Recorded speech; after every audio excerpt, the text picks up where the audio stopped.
Bienvenue à Atmosphère de miracle. Bien-aimés frères et sœurs en Christ, Jésus vous bénisse, chers fidèles internautes qui nous suivez. Que Dieu soit avec vous et qui vous bénisse. Je voudrais vous inviter à lire avec moi dans l'Évangile selon Luc, le chapitre 7, à partir du verset 11 à 17. Le jour suivant, Jésus alla dans une ville appelée Naïn. Ses disciples et une grande foule faisaient route avec lui. Lorsqu'il fut près de la porte de la ville, voici, on portait en terre un mort, fils unique de sa mère, qui était veuve. Et il y avait avec elle beaucoup de gens de la ville. Le Seigneur, l'ayant vu, fut ému de compassion pour elle et lui dit, ne pleure pas. Il s'approcha et toucha le cercueil. Ceux qui le portaient s'arrêtaient.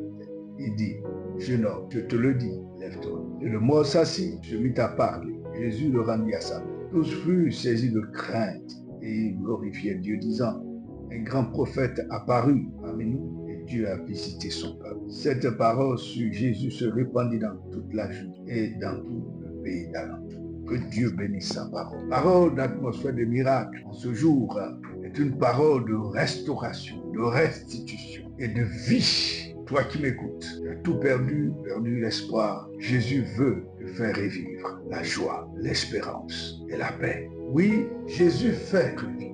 Jésus est celui qui, dans ce récit, est apparu dans une circonstance particulièrement difficile d'une veuve. Elle était à l'extrémité. Parce qu'après avoir perdu son mari, certainement quelques années en arrière, elle venait de perdre son fils unique dans le désespoir, le dénuement total, le dépouillement à l'extrême. Cette femme est réduite à l'accompagner son fils, l'espoir, le seul qu'elle avait au tombeau. C'est alors que la Bible nous dit le jour fut un jour heureux pour elle. Alléluia. Alors, retenons quelques vérités de ce texte, ce récit magnifique. Le jour de Naïn était un jour de tristesse, de deuil, de malheur. Mais Jésus va le changer en un jour de joie et d'allégresse. Alléluia. En un jour de glorification du Père. À la fin du texte, la Bible nous dit, tous furent saisis de crainte et glorifiaient Dieu. Sache qu'il y a un jour pour pleurer, mais il y a un jour aussi pour glorifier Dieu, pour rendre gloire et célébrer son nom, pour les merveilles qu'il fait et qu'il continue de faire et qu'il fera certainement pour toi. Le jour est donc ici comme la réalisation des rêves perdus. Le jour pour cette femme veuve était un jour de résurrection de ses rêves perdus, car son enfant incarnait ses rêves après le départ de son mari. Alors, quand tout espoir semble perdu, il y a une occasion cependant de se réjouir lorsque Jésus vient à notre rencontre. La première vérité de ce texte, nous laisse. Deuxième vérité, Jésus n'a pas dit son dernier mot quand les hommes décident de t'enterrer. Quand le diable et tout son camp de malfaiteurs décident d'en finir avec toi, Jésus a le dernier mot. Ce jour-là, cet enfant, tout le village de Naïn allait l'enterrer. Et la Bible nous dit Jésus les a rencontrés où? À la porte. Au verset 12, lorsqu'il fut près de la porte de la ville, la porte est le symbole de ce lieu où l'on décide, où on prend des décrets, on prend des décisions. Et Jésus va les rencontrer à la porte. Ce n'est pas un hasard. Si les portes de l'enfer, les portes de la mort ont résolu, ont fini avec toi, Jésus n'a pas encore dit son dernier. Il te rencontrera au lieu où cette décision a été prise. Et ce lieu changera en ta faveur. La décision sera transformée en ta faveur. Ne désespère donc pas, garde ton espoir jusqu'à ce que Jésus dise son dernier. Troisième vérité que nous pouvons retenir. Jésus vient toujours briser la tyrannie de la maladie, de la malédiction, de la mort et de la solitude dans la vie de ceux qu'il rencontre. Il rencontre cette femme.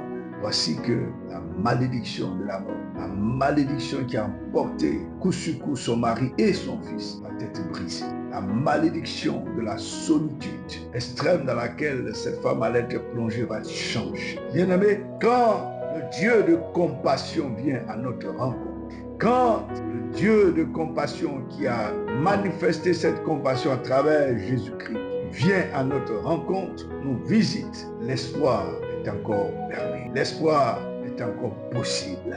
L'espoir, toi qui m'écoutes, est encore possible. Christ, l'espérance de la gloire. Cette femme va être témoin de la gloire de Dieu manifestée. Une question essentielle cependant se pose.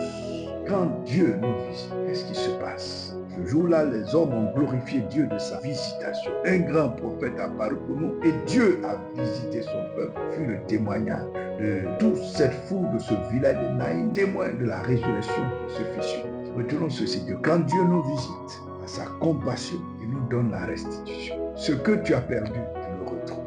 Quand Dieu prend l'initiative de le faire de la bonne manière. Personne n'a invité Jésus, ni forcé Jésus à aller à Naïm. Il y est parti parce que Dieu avait une femme en détresse. C'est pourquoi Jésus rencontre à leur pied, à la porte au lieu indiqué, une porte de non-retour. Si on la franchissait, c'était pour se rendre directement au cimetière.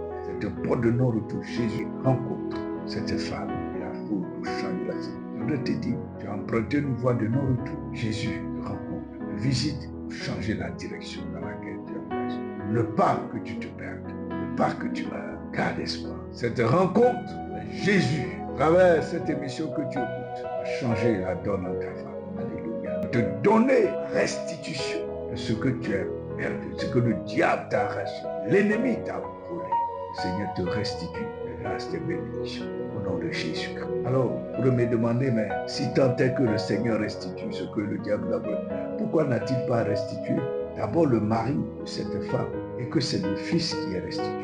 Une chose est sûre, notez cela, Dieu ne nous restituera pas tout, mais le Seigneur ne permettra pas aussi que nous soyons dépossédés de tout à l'extrême. Oui, il semble avoir perdu certaines choses, mais le Seigneur ne te laissera pas dans une position de dépouillement, de défaite, de perte à l'extrême. C'est pourquoi je déclare sur ta atmosphère de miracle, le miracle de ta restitution se produit. Donner un sens à ta vie, donner de l'espoir, que le lendemain pour toi soit assuré par Jésus-Christ de Nazareth. Shalom.